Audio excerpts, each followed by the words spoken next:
All right. I want to quickly talk about a matter that is very important to me. And all the things I'm going to be saying are purely, at best, my opinion, and they are shaped by my personal experience over time.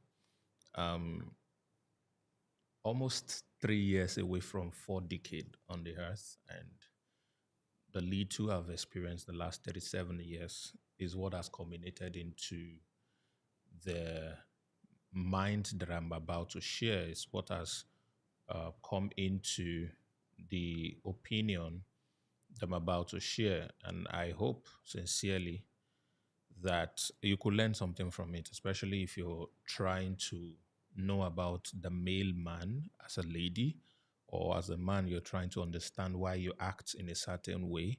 But more importantly, I saw a post on Instagram today, today, that talked about why ladies need to understand that when a man withdraws emotionally, is not really because he doesn't love you anymore.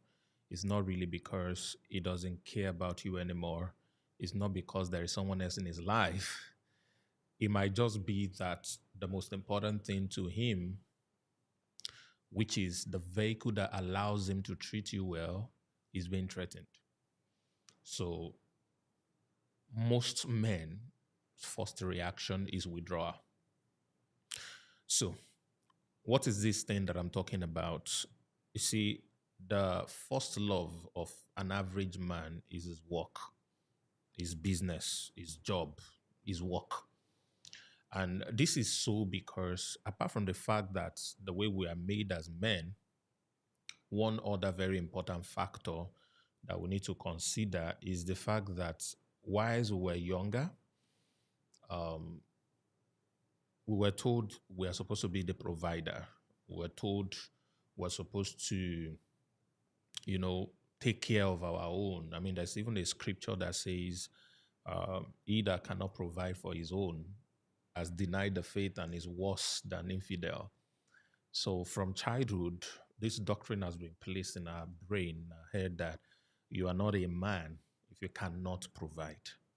So the first love, therefore, of every man is our work. It's the thing that helps us put food on the table, the business and the things that we do. And I had an experience over a decade ago. I was going to get married to this amazing lady. We had started dating, um, after several instructions that I should get married. And when I found her, everything started to click. Initially, the day we met, I was going to go out with her friend. I wasn't even giving her eyes, but the friend was too proud. She was not ready to go out. She kept posting me. And I called her to report the friend. And it turns out she was available to go out. So we went out to eat. And it was that second time that I was seeing her, which was the day we went out, that I actually saw that she's actually way better than the one I was trying to kill myself over. So I started to see her differently. And little by little, I started to get really drawn to her. We started a relationship. It was beautiful for the time that it lasted. And one day, 2 months to wedding, she called me and said um, she has been thinking about the relationship for a while, and she doesn't think she was going to be continuing, that we should break up. I said, why? Why would we break up? This is not boyfriend, girlfriend. You are my fucking fiance. And pardon my French. So she said, I asked her, why? Why would you want to do that? So she said she found out that she's in love with the future me, not the present me. And what that meant is the present me was broke, really. I was struggling. I was not lazy. I was just broke. And this was like beginning of my life. I just got my way out of school. I had so many race to run. There were too many of my classmates and friends that were doing great already with their lives. Some are married. So I was under pressure to do well with my life as well. But in the midst of all of that, I was there for her. I did my best to be extremely romantic and all of that. But of course, I was a struggling, broke romantic guy. So she left me, but that sent a message to my brain, and this is very critical. I want you to listen to this. The message to my brain is until I have money, until I have cash flow, something bringing money, I am not man enough, even for the one who claimed to love me. So I said to myself, she left me for another guy, apparently, who had more money. So I thought to myself, and I didn't blame her for it. Everyone deserves happiness.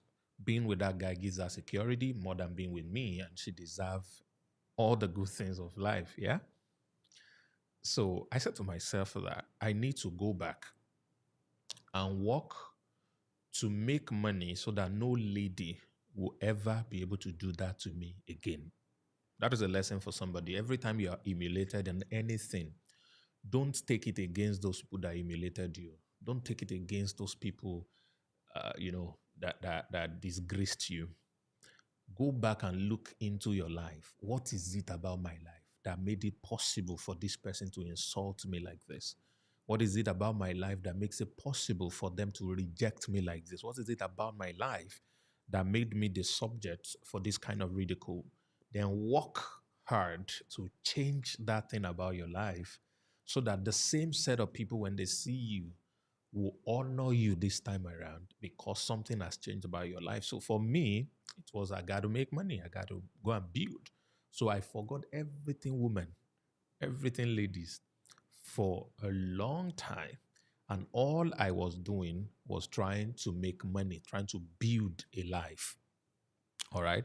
So that no lady would ever do that to me anymore.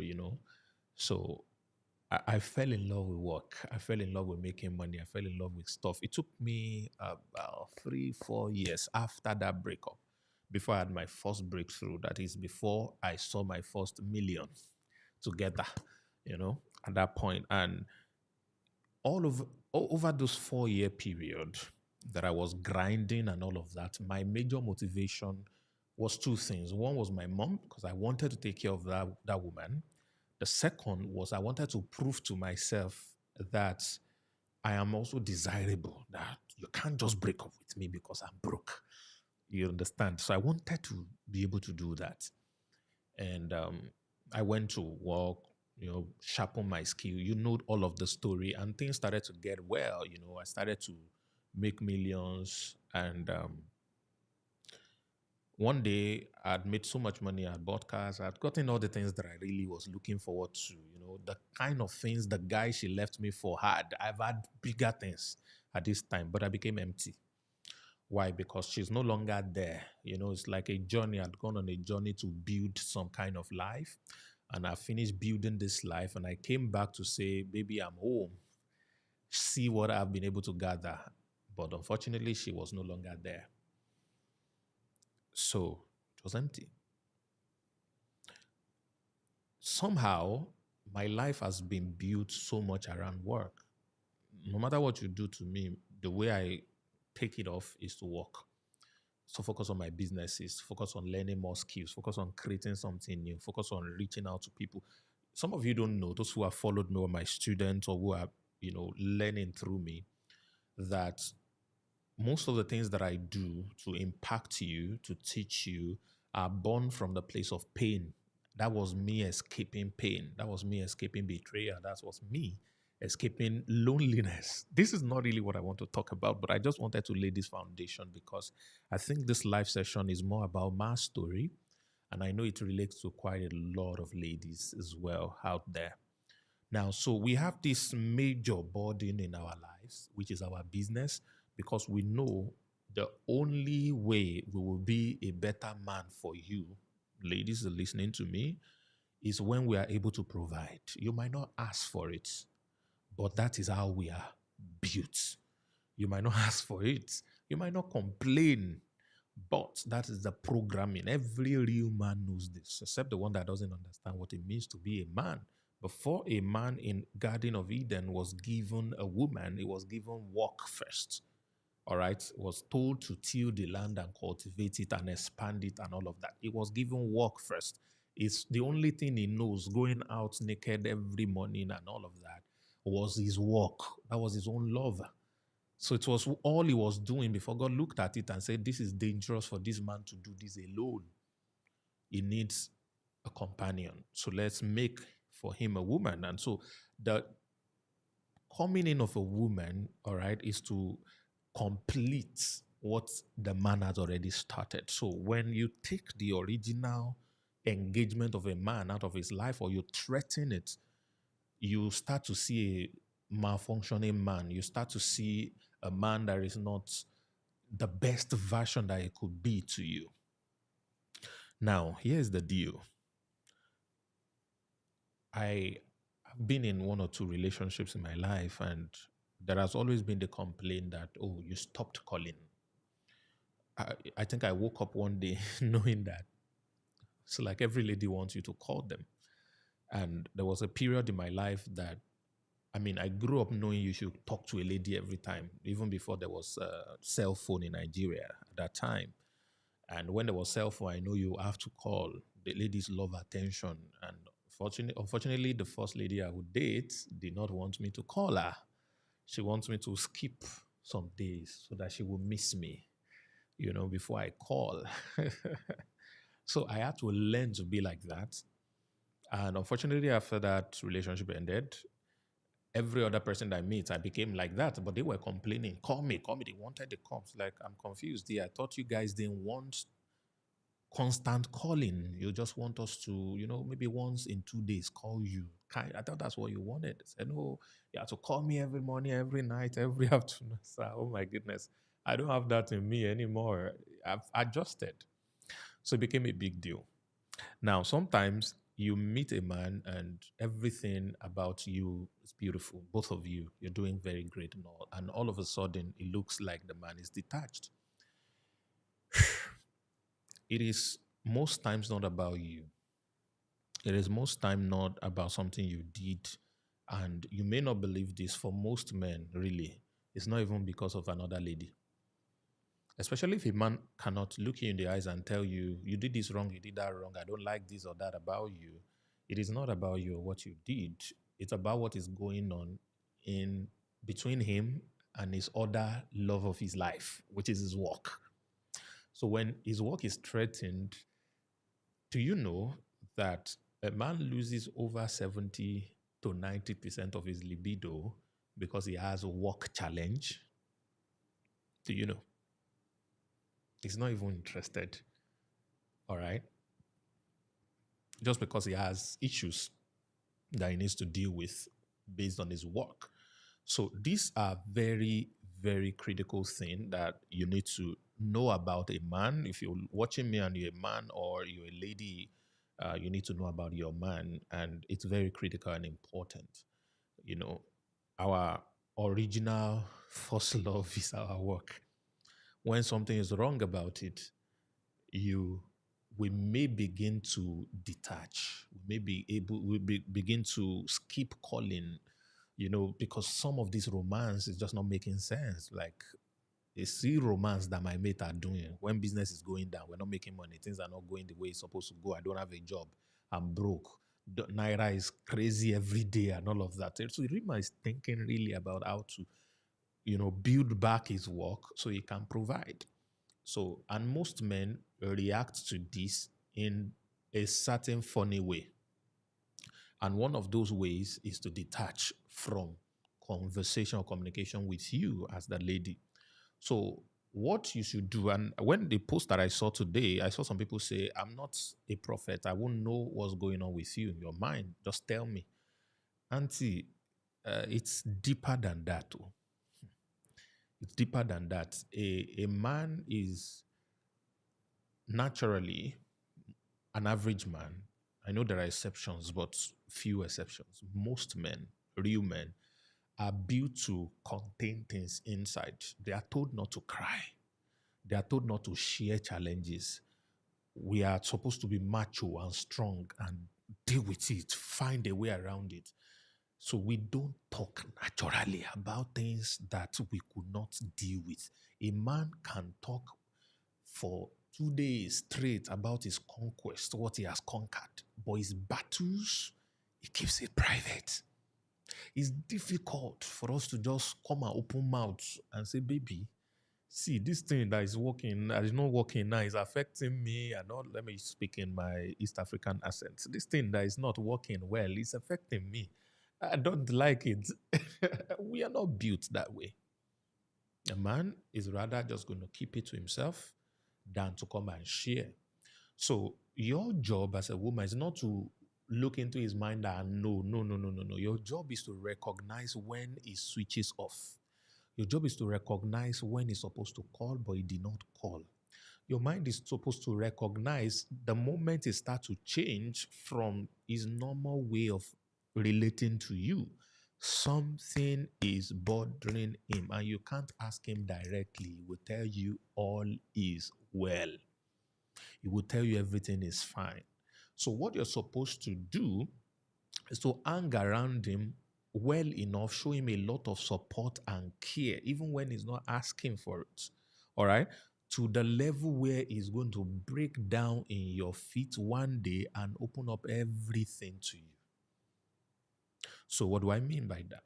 Let's say I usually, like, I've had this experience personally in recent time where there's this amazing lady, we're still in talking stages, supposed to build something. And all of a sudden, I had serious business challenges and it took me off. And she noticed that I wasn't calling as before. We're not spending 2 hours on call like we used to do. And then she started complaining. You are pulling off. What is going on? Yeah, yeah, yeah, yeah. I said, nothing, no. Sincerely, I didn't even notice. That's the bad part. Most men don't even know. So it's not a deliberate thing. Somebody stole my money, therefore I will not call my wife anymore. I will not call my girlfriend anymore. I will not. No, no, no. Most time we don't even know. In our mind, we assume we've communicated. So for me, if I've said hi, good morning, how's your day going? I've communicated. I'm fine. Me, she's good. She's responded that she's fine. So I'm good. Let me go and face my first love that is having challenges right now. So, so what you're supposed to do in that context is not wait for him to call. Help him at that period and be the caller. Be the one bringing conversations up. Don't wait for him to call. Don't castigate him for not calling. He's not cheating on you yet. The reason he cheats is because you do not take over the effort to initiate conversation and communication. You did not take over the effort to show him care and love, understanding that he's going through something, but he doesn't know how to share it yet. You didn't cover all those places for him. So he meets somebody new that is giving him attention, that is giving him the things you have now failed to do. And all of a sudden, he built up an affair with that other lady, not really because he loved her initially.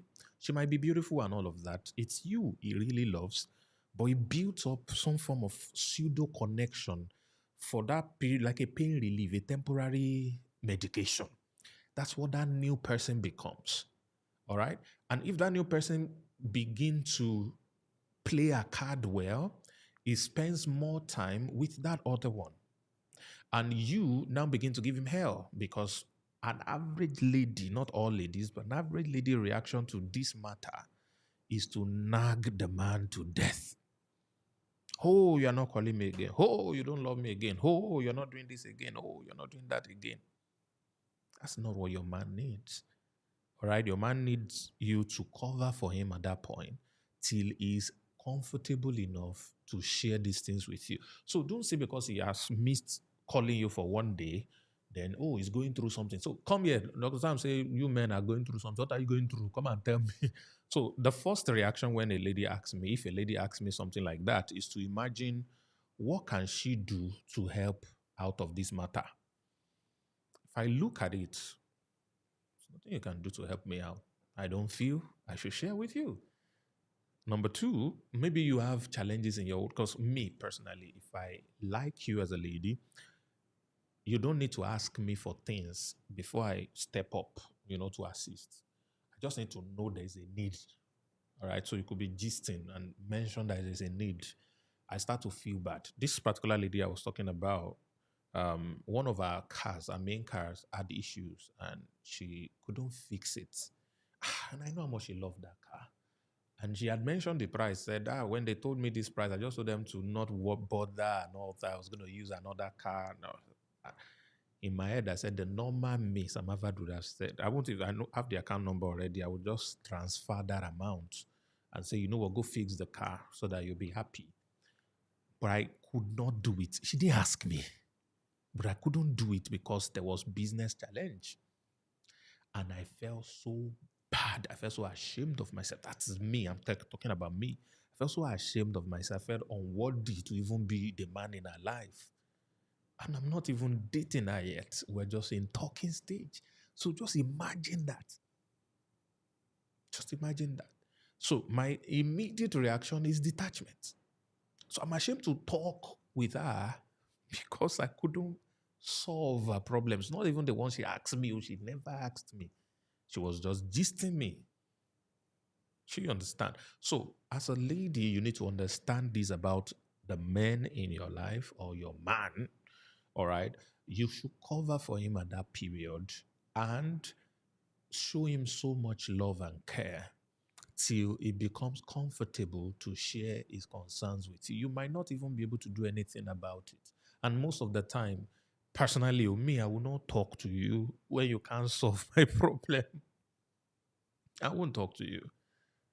So I should now make you start feeling bad now to tell you some people try to perpetrate fraud on our platform. Oh, we lost $60,000. So hey, we need to come up with this. Oh, that one is happening. Oh, competition is taking this market share. Oh, and if I don't think you could solve it, I won't share with you. If I have a male friend that is also in business, I would share my business challenge with him with the aim of him solving it for me. If I have a therapist or a consultant or a mentor or a coach, I will share my stuff with them first before sharing it with you. Your job is to recognize your man and build trust inspire trust in him enough for him to feel comfortable sharing his work challenges with you.